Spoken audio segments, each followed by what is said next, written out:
Assalamualaikum warahmatullahi wabarakatuh. Kembali bersama saya Raja Zil. Insyaallah hari ini ada beberapa hal yang ingin kita berbagi dengan teman-teman, khususnya yang berkecimpung di dunia pendidikan. Bagaimana sih kita bisa membangun sebuah lembaga pendidikan, dan apa saja sih hal yang perlu dipersiapkan dalam pembangunan dunia atau lembaga pendidikan. Di sini ada beberapa hal yang sangat simpel, mungkin sering luput oleh kawan-kawan dalam mempersiapkan namanya sebuah tim. Jadi pertama, bagaimana sih kita membangun sebuah lembaga pendidikan? Ya, setiap orang pasti mengatakan diawali dari niat. Ya, semua orang pasti ketika sudah berniat, apakah akan melakukan atau tidak, ya itu nanti. Tapi hal yang sangat terpenting adalah just do it. It's not only about the planning, ya, nggak hanya tentang berencana atau niat. Tapi kalau Anda sudah berniat, maka hal yang sangat terpenting adalah mengaplikasikan niat yang Anda ingin lakukan. Saya ingin membangun sebuah lembaga pendidikan, maka do it. Kerjakan, realisasikan apa yang Anda niat. Itu hal yang sangat utama. Dan yang kedua adalah bentuklah tim yang solid. Tim yang solid ini berbeda dengan personil yang akan ada di dalam orang-orang yang melaksanakan atau pelaksana teknis di dalam lembaga pendidikan kita. Tim ini adalah mereka orang-orang yang siap bergerak di balik layar, mencari data, mencari relasi, mencari solusi, bagaimana cara lembaga yang akan kita dirikan ini bisa terbangun dengan bagus dan maksimal. Dan yang terakhir adalah lakukanlah pendekatan secara internal dan eksternal. Artinya kita membuat relasi hubungan yang baik, tim yang kita bangun, dan juga dengan pihak eksternal yang berkaitan dengan pendidikan, apakah itu dinas pendidikan, apakah itu dinas pemerintahan kota atau kabupaten, sehingga dapat membantu merealisasikan niat yang sudah kita rencanakan. Dan yang kedua, apa saja sih yang perlu kita siapkan dalam membangun sebuah lembaga pendidikan? Yang pertama adalah mental yang kuat. Karena kan ketika kita tidak memiliki mental yang kuat, ini akan membuat kita goyah dengan segala halangan-halangan yang ada di depan, rintangan-rintangan yang ada di depan kita. Dan ini membuat niat yang kita sudah lakukan tadi ini menjadi kendor, sehingga ujung-ujung sebenarnya dan hilang dan tidak akan ada realisasi apa yang sudah terjadi. Jadi mental yang kuat sangat dibutuhkan. Jika mental yang lemah, ya, itu mencari dukungan secara finansial pun menjadi tidak berani. Yang kedua adalah persiapan dana. Ini sangat penting.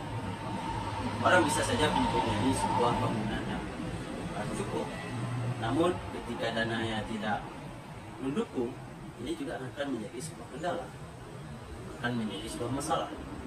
Karena dengan tidak adanya dana, support dalam dunia pendidikan pun akan sangat kurang. Dan ini juga akan sangat menentukan bagaimana kualitas sebuah lembaga tersebut dijalankan nantinya. Jadi usahakan dana sebesar makanya tadi di awal pertama, hal yang sangat dibutuhkan adalah mental yang kuat. Dengan mental yang kuat, walaupun dana terbatas, kita mampu membuat hubungan-hubungan yang baik dengan pihak-pihak eksternal dalam menyiapkan dana untuk lembaga pendidikan yang kita bangun. Selanjutnya adalah personil.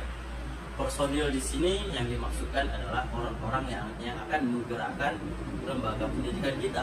Misalkan, contohkan di sebuah sekolah, kita membutuhkan kepala sekolah, tata usaha, kurikulum dan guru. Mereka adalah personil yang harus diberikan sebuah pemahaman akan pentingnya sebuah lembaga pendidikan sehingga lembaga tersebut bisa berjalan sesuai dengan apa yang diharapkan. Adalah personil yang harus disiapkan. Setelah itu baru yang harus kita siapkan adalah ADM. Setelahnya ada yang ADM, ini akan memudahkan kita dalam melahirkan izin operasional yang diberikan oleh dinas terkait. Nah, jika tidak ada izin operasional, maka sekolah itu dianggap masih ilegal dan tidak dibenarkan untuk ikut ujian nasional. Nah, dalam persiapan izin operasional ini ada beberapa hal yang harus diketahui, merupakan hal-hal yang di luar item yang sudah ditetapkan oleh dinas.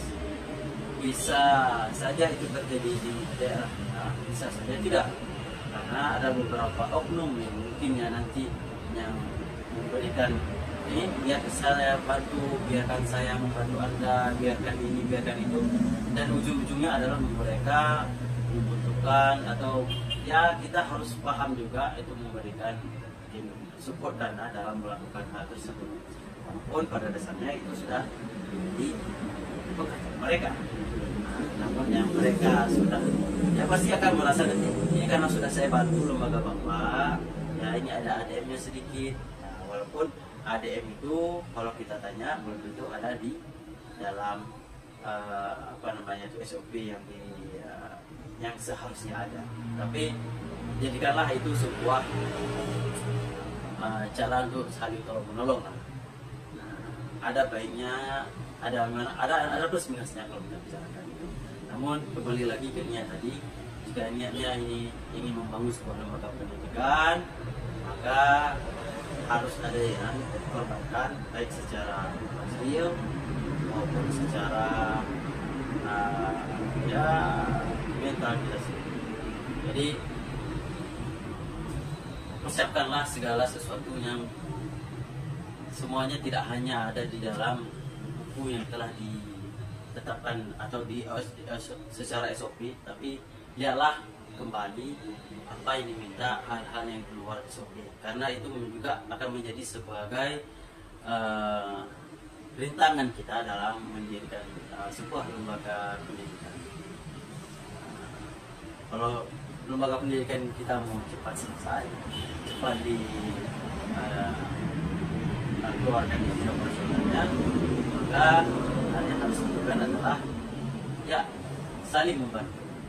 Apakah itu membantu secara finansial ataupun membantu secara dari ADM dibuat secara yang baik sehingga mereka tidak ada PR lagi untuk memperbaiki ADM-ADM yang kita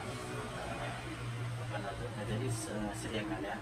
Jadi kembali saya ingatkan kepada kawan-kawan semuanya, selain apa yang telah disiapkan di SOP yang awalnya sekali, carilah juga hal-hal apa yang harus dipersiapkan di luar SOP tersebut, karena yang namanya manusia tidak semuanya baik, belum tentu pun kita yang berbicara itu lebih baik daripada orang lain.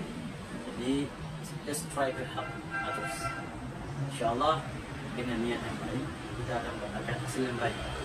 Mungkin itu saja untuk bincang-bincang hari ini. Insyaallah ke depan kita akan berdiskusi kembali lebih lanjut tentang setelah ini apa lagi yang harus kita lakukan. Mungkin nanti akan ada di video-video selanjutnya bagaimana tata cara hal-hal yang harus kita lakukan di dalam pendidikan. Intinya yang tidak tertulis, intinya hal-hal yang di luar SOP dinas terkait. Semoga video ini bermanfaat. Terima kasih. Assalamualaikum warahmatullahi wabarakatuh.